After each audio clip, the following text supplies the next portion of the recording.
Hello Horror Hounds.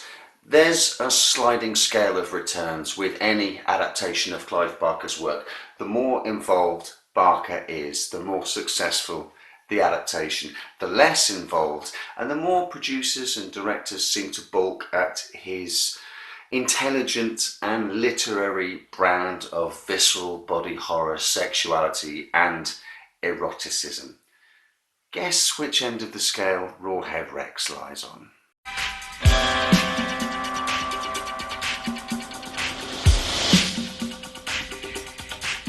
Barker's 50-odd page story in Book 3 of the Books of Blood concerns the resurrection of a pre-Christian pagan demigod, Rawhead, who symbolises the male sexual urge. Rawhead sets about reclaiming his kingdom, a quiet English countryside town, in an orgy of violence that sets town against country, masculine against feminine, and paganism against Catholicism, all the time satirising the very muscular, butch masculinity of the monster on the loose subgenre that the story itself is aping. The film transposes that action from a harvest festival Kentish English country town to an autumnal island, and it's quite a canny move that could have tapped into the rich vein of cinematic folk horror that you find in the likes of The Wicker Man, The Witchfinder General and Blood on Satan's Claw. In some ways that could have afforded it the opportunity to go even deeper than Barker's original story and tap into the ludicrously rich seams of Celtic myth and legend. That is, if the film was at all interested in any kind of subtext. Barker's story is all subtext. It's not just paganism versus Catholicism. Barker himself in interviews is clear about what Rawhead is. He's the male sexual instinct and drive. His name is a play on that, a sort of pornalized version of King Kong. Not too well hidden in the lines of the story is the understanding that Rawhead himself is a rampaging 9-foot penis. He literally is a dickhead. So on one level, the book is a 50-page dick joke, undercutting all the trappings of rampaging monster on the loose movies. Barker himself said, when this thing appeared, you had to think it was a dick, but they didn't get the joke, and it was a joke. That was the point. Nobody's going to tell me that King Kong climbing the Empire State Building doesn't mean something sexual. Somewhere in translation, the joke got lost. The tension we have at play between these two pieces of work is that of the imagined versus the seen. And to play devil's advocate on behalf of the film for a moment, I'd argue that the joke can only work in the written word. You'd have to read the story where it slowly dawns on you with each new adjective, each new little piece of information about how Rawhead looks until you sort of, oh, he's a penis. In your mind, you can place this hulking creature, when you read it, convincingly inside this English idyll. It's not a perfect story. It's not even my favourite amongst the Books of Blood, but a few well-timed adjectives and some really muscular prose on Barker's behalf injects Rawhead's appearance with genuine chills. It confers upon him a real sense of power, menace and threat. I'd argue that actually seeing a giant phallus roaming the countryside is never going to work, although you can bet that any filmmaker, director or producer who is willing to commit that to celluloid would have cult status immediately conferred upon the final product. And so the monster is just a man in a suit with a dodgy animatronic head, and he's always going to be a man in a suit with a dodgy animatronic head. I kept thinking of Bane while I was watching this movie in Batman, and not Tom Hardy's Bane from The Dark Knight Rises. Oh, you think the darkness is your ally? You really adopted the dark. I was born in it, molded by it. No. I was constantly reminded of the roided up muscle suit wearing Bane abomination in Joel Schumacher's Batman and Robin.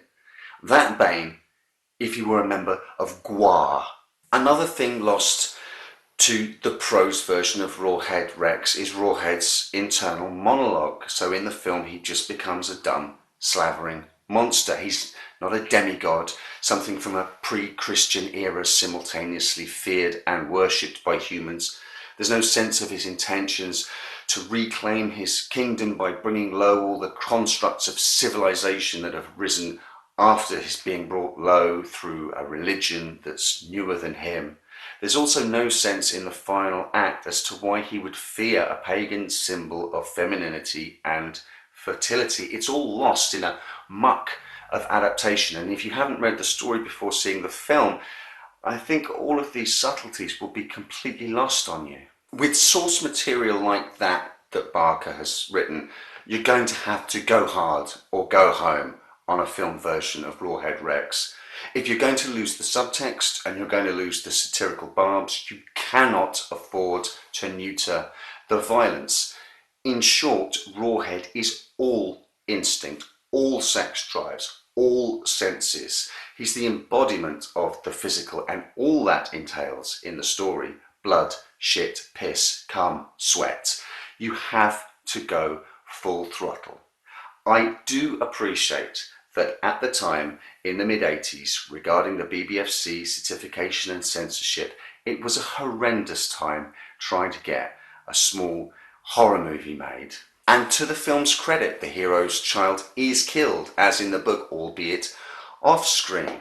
To its great credit, the central scene of the church verger, Declan, receiving his baptism in the church grounds as he kneels before Rawhead, who pisses all over him, is intact. And in the movie, bizarrely, that scene made the cut. If I can find the clip on YouTube, I will link to it in the description box below. And at least the character of Declan is having some fun here. He's able to go to 11 when everything around him should be devolving in the extremes of exploitation cinema. But unfortunately, apart from a couple of scenes of gore and a useless piece of exploitation where a woman's blouse is ripped off as Rawhead attacks her so we can ogle her boobs, you'll constantly be thinking about the scenes of ultra-violence in the book that Rawhead enacts upon these townsfolk that are soft-pedalled in the film. Everything is dialed back, not just the violence but the scope. In the book, Rawhead terrorises an entire English country town. In the film, he bothers a trailer park of some half-dozen caravans and a farmhouse. I'll quote Barker himself again to finish off. Rawhead Rex as an idea: if you're going to do it, you go for broke. You kill little children in it. That's what you put on screen because that's what's in the book. The whole thing should have been visceral. But the interesting thing for me was that when I actually started to think about it, I thought, okay, at least I know what doesn't work. So when we came to do Hellraiser, I was determined to compensate for that. And maybe the visceral qualities of Hellraiser are exacerbated. So in some small way, we can thank the road crash of Rawhead Rex for the game changer of Hellraiser. But we all know that my opinion is just one amongst many 9-foot penises rampaging around the English countryside, and I always like to try and round off these videos with alternate viewpoints taken from Internet Movie Database reviewers.